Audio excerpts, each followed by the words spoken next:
Bon, la première chose à faire quand on commence un nouveau projet, c'est de se donner une structure de fichier. OK, donc on commence à avoir l'habitude, toujours dans la section Documents INF, dans le sous-répertoire HTML.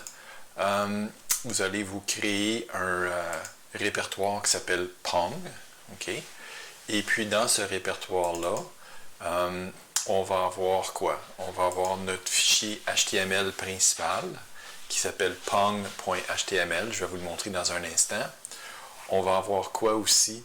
On va avoir un sous-répertoire où on va mettre, vous allez voir plusieurs petits fichiers de JavaScript. Un des premiers qu'on va créer s'appelle tout simplement pong.javascript. Ça va être notre fichier principal. Et puis, je vais vous demander aussi de vous créer un répertoire de CSS, Cascading Style Sheets. Et puis là-dedans, on va mettre un fichier qui s'appelle style au pluriel.css. Bon, ici, j'ai un autre fichier là, qui s'appelle readme, mais vous n'avez pas besoin de ça. Donc, allons voir ce que peut avoir l'air notre premier fichier pong.html, juste pour commencer. OK, je vais vous dévoiler les différentes sections de notre fichier. Comme d'habitude, le doctype, c'est HTML. On a les balises HTML au début et à la fin. On a une section head et on a une section body. Qu'est-ce qu'on a dans la section head? Bien, toujours ici à la ligne 4, on informe notre furteur qu'on va utiliser des caractères UTF-8 et qu'on va se référer à un fichier qui va définir nos styles. Et comme je l'ai dit tantôt, le fichier s'appelle style avec un S et il se trouve dans le répertoire CSS.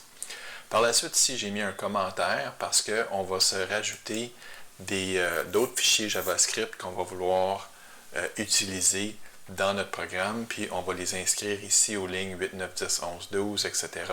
quand on va en avoir de besoin. Finalement, dans la section Head, on indique que le titre qu'on veut voir apparaître dans l'onglet du furteur, c'est Pong. Ça, évidemment, vous pouvez changer ça comme vous voulez. OK, je vais fermer cette section-là, puis on va aller voir ce qu'il y a dans le body. OK. Donc, dans le body, on va commencer par mettre, on va avoir une section header où on va donner le nom de notre jeu. Présentement, moi, je l'ai appelé Multipong, mais vous pourrez le changer en cours de route. On va avoir une section principale ici, dans laquelle il y a deux sections. Il va y avoir la section avec le canevas de jeu. C'est ce qu'on va apprendre à utiliser principalement là, dans les cours à venir. Donc, il va y avoir le canevas de jeu. J'ai donné un identifiant à ce canevas-là. Je l'ai appelé Canva 1 parce que techniquement, il pourrait y avoir plusieurs canevas dans un jeu, mais pour l'instant, on en a juste un.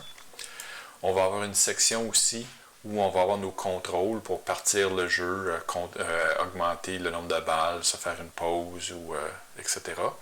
Donc ça, j'ai mis ça dans les balises div. Présentement, il n'y a rien. Et puis, j'ai prévu aussi qu'il y ait un petit footer pour qu'on puisse inscrire, par exemple, Collège Jean de Lamennais, votre nom, un copyright si vous voulez, et des choses comme ça. À la fin, ici à la ligne 30, on va charger le code principal qui se trouve à être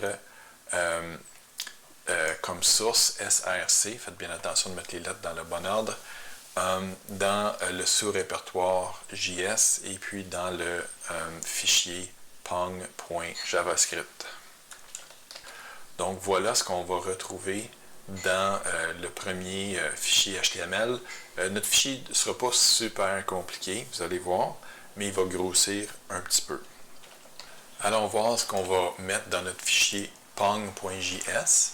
Bien, on va commencer avec ici entre guillemets use strict. C'est une commande qui indique l'interpréteur de JavaScript d'être strict sur la façon d'utiliser et de définir les variables. Donc ça, c'est une bonne façon de faire ça. J'ai mis un commentaire ici à la ligne 3. Et puis, tout simplement, ce que notre programme fait pour l'instant, c'est qu'il va écrire Pong à la console. Et puis, le dernier petit élément qui nous manque, c'est, rappelez-vous que dans la section, ici dans notre HTML, on a dit qu'on allait avoir, dans notre section Head, qu'on allait avoir un fichier de style. Mais ce fichier de style-là, pour l'instant, est très, très, très simple. ce qu'il nous dit, c'est que tous les éléments qui vont se retrouver dans le body vont utiliser des polices Arial Helvetica et sans sérif, et puis que la grosseur de la police, c'est 100%. Donc, si vous avez ces trois éléments-là, c'est-à-dire le fichier de base HTML, le fichier de style qui contient quelques lignes et notre petit programme JavaScript pour commencer, vous avez remarqué aussi que ce que j'ai fait, c'est que j'ai nommé le fichier HTML Pong et le fichier JavaScript Pong aussi. Ça veut dire que ça va ensemble. Donc ça, c'est notre fichier. Ça, c'est le fichier HTML principal et ça, c'est le fichier JavaScript principal.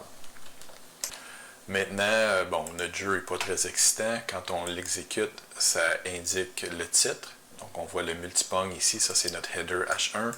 On voit ici le titre qu'on a donné. Et puis, si on va voir la console, on voit que c'est bien écrit Pong tel que prévu. OK, donc c'est un début. Et maintenant, ce qu'on va faire, c'est qu'on va voir comment on peut faire les éléments graphiques dans les prochaines étapes.